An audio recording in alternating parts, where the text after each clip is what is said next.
rekan dan kami yang saya hormati, rekan-rekan, perlu saya sampaikan tentang update tim investigasi yang saat ini juga masih terus bekerja secara maraton dengan perintah Bapak Kapolri. Tim harus segera mungkin mengambil langkah-langkah guna menetapkan tersangka. Tapi tetap prinsip kehati-hatian, penelitian, dan juga proses pembuktian secara ilmiah harus menjadi standar tim ini untuk bekerja. Saya sampaikan rekan-rekan bahwa tim penyidik dari Bareskrim dan Polda Jatim ini masih terus maraton bekerja. Saat ini sudah memeriksa para saksi sebanyak 29 orang. Dan dengan perincian ini 23 ini dari anggota Polri yang langsung bertugas pada saat pengamanan di Stadion Kanjuruhan. Kemudian ada 6 orang saksi. Sampai kemarin yang sudah saya sebutkan dari panitia penyelenggara dan juga dari beberapa saksi lainnya. Untuk pemeriksaan saksi-saksi yang dari panitia penyelenggara tentunya juga akan dilanjutkan sampai dengan besok. Sekali lagi rekan-rekan bahwa tim ini sudah meningkatkan status dari penyelidikan menjadi penyidikan. Masih mengumpulkan beberapa alat bukti, keterangan saksi sudah dimintai, kemudian tentunya ada keterangan ahli, kemudian ada pemeriksaan alat bukti lainnya seperti petunjuk, surat, dan baru nanti pada saatnya kita akan menetapkan tersangka dan langsung memeriksa statusnya sebagai tersangka. Kemudian untuk lapor, hari ini masih mendalami 6 titik CCTV, ya, khususnya di pintu 3, 9, 10, 11, pintu 12, dan pintu 13. Kenapa di 6 titik CCTV ini yang didalami oleh lapor? Karena dari hasil analisa sementara, disinilah titik jatuhnya korban yang cukup banyak. Oleh karena itu perlu kehati-hatian dan kehati-hatian juga dari lapor, ya, agar nanti bisa dijadikan sebagai alat bukti bagi penyidik sebelum penyidik nanti tentunya menetapkan tersangka terhadap seseorang. Ya. Kemudian juga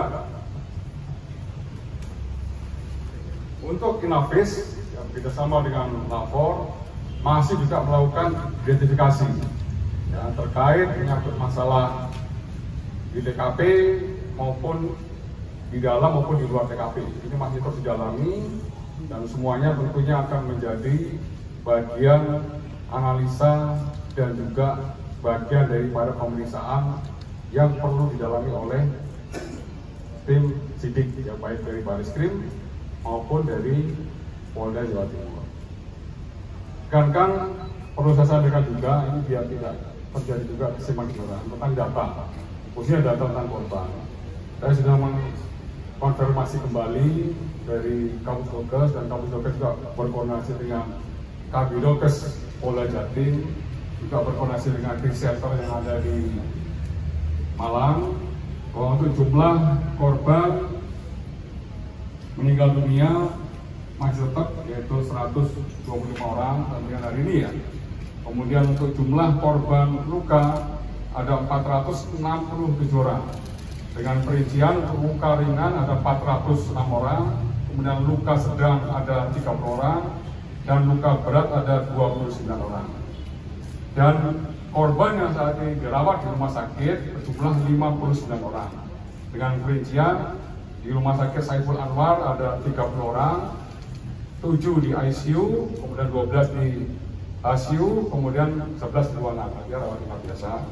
Kemudian di rumah sakit umum daerah Kanjuruhan ada 11 orang, 3 di ICU, kemudian 8 di ruang rawat biasa.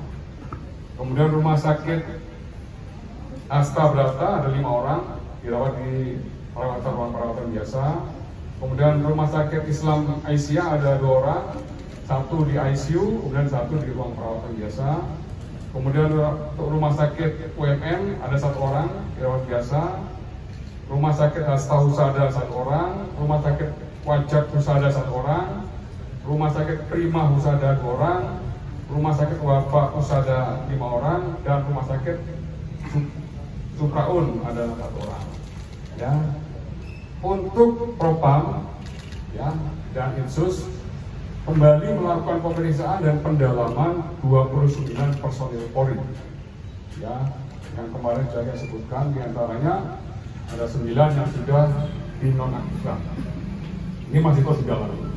Ya, terkait dengan masalah pelanggaran kode etik dalam pelaksanaan tugas pengamanan di Stadion Kanjuruhan. Jadi itu mungkin rekan yang bisa saya sampaikan dulu pada hari ini. Tentunya apabila ada perkembangan update lebih lanjut khususnya dari tim penyidik akan saya sampaikan juga kepada rekan. Ya, oke, terima kasih rekan. Selain dari internal, apakah juga dari Panpel ini juga ada pemeriksaan? Untuk hari ini untuk Panpel belum, tapi dilanjutkan besok. Ya, Panpel dilaksanakan pemeriksaan kemarin, kemudian hari ini besok akan dilanjutkan untuk pemeriksaan lanjutan untuk Panpel. Berarti untuk penyelenggara ada berapa? Baru 4 saksi. Ya, kemarin kan. Ya, oke. Nanti apabila ada tambahan untuk Panpelnya lagi, nanti akan kita sampaikan besok. Ya. Ya, karena belum selesai. Kemarin belum selesai, hari ini tidak ada. Hari ini kita pemeriksaan di saksi internal, besok akan dilanjutkan pemeriksaan dari panitia penyelenggara.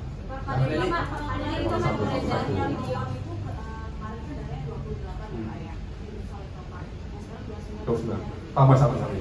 Oke, tambah satu lagi. Apa? Ya, jadi rekan-rekan bahwa tim investigasi yang dibentuk oleh Pak Kapolri ini bekerja semuanya berdasarkan fakta hukum. Ya, kita tidak berandai-andai. Dan tentunya keputusan adalah nanti di Bapak Kapolri.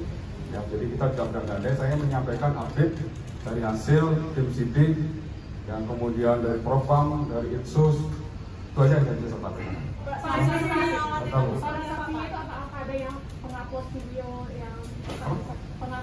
unggahan yang Stadion Kanjuruhan katanya juga dibawa ke Polres untuk diperiksa yang tertindih itu loh.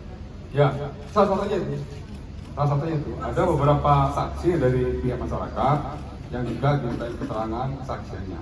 Yang besok juga ada beberapa saksi dari masyarakat juga yang akan dimintai keterangan terkait dengan masalah peristiwa yang ada di Kanjuruhan. Mohon diperjelaskan, makanya memang ada pemanggilan dari pengupload video yang menunjukkan ada penindihan di tutup peluang. Kalau secara spesifik saya belum. Ya. Yang jelas ada saksi dari pihak masyarakat yang juga dimintai keterangan. Ya. Pak, CCTV di Nampik itu apakah gate itu ditutup waktu itu? Kenapa? CCTV bisa dan dari titik apakah itu tertutup? Ya memang itu masuk daripada materi ya, tapi dari hasil tadi saya mendapat keterangan dari lapor, untuk yang di 6 titik itu tidak ditutup, tapi sempit sekali. Dari kapasitas untuk 2 orang, tapi yang keluar itu ratusan orang. Ya, terjadilah bibit-bibitan di situ. Ya, itu juga bagian materi yang didalami oleh tim sidik kita. Pak, untuk PT LIB sendiri apakah ada pemanggilan juga dan pemeriksaan? PT LIB dari PT LIB. Ya, ada pemanggilan juga. Besok rencana dari pihak LIB kemudian Panpel akan minta keterangan. Itu kaitan apa? Waktu penyelenggaraan bagaimana? Semuanya ya, kaitan dengan waktu penyelenggaraan, kemudian pada saat perencanaan, kemudian pada saat pelaksanaannya, termasuk pada saat akhir pelaksanaan sehingga terjadi peristiwa tersebut. Ya, mengkonfirmasi juga jawaban ada 131 per hari ini. Nanti coba akan saya konfirmasi kembali ya. Tapi data yang kami dapat dari Pusdokes seperti itu. Ya. Bapak mau dikonfirmasi ulang, jadi memang ada temuan pintu tertutup ya? Tidak tutup, yang tadinya kecil itu. Karena kapasitas pintu di kelas ekonomi itu kapasitasnya untuk 2 orang. Ada 2 orang. Pintu yang tertutup itu kan pintu yang besar. Ya, ini hanya kapasitas untuk 2 orang. Di mana terjadi kepanikan, ya pada saat keluar itu kan langsung ratusan orang berbondong-bondong mengakibatkan banyaknya jatuh korban di titik-titik yang saya sebutkan tadi. Pak, boleh jelas soal 29 anggota diperiksa itu apakah termasuk Kapolres Malang juga menjadi bagian dari itu? Iya, tentunya ya. Terus kemudian yang 6 titik dan itu juga 32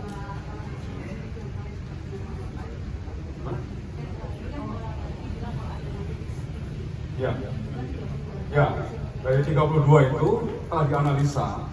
Ya, perlu didalami itu di 6 titik CCTV.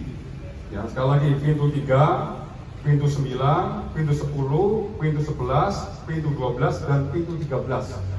Ya, kenapa itu didalami? Karena di situ jatuh korban yang cukup banyak. Itu teman-teman. Ya. Kalau tadi kan bilang bahwa tembakan gas air mata itu bukan dari Kapolres, lalu siapa? Bukan dari Kapolres Malang.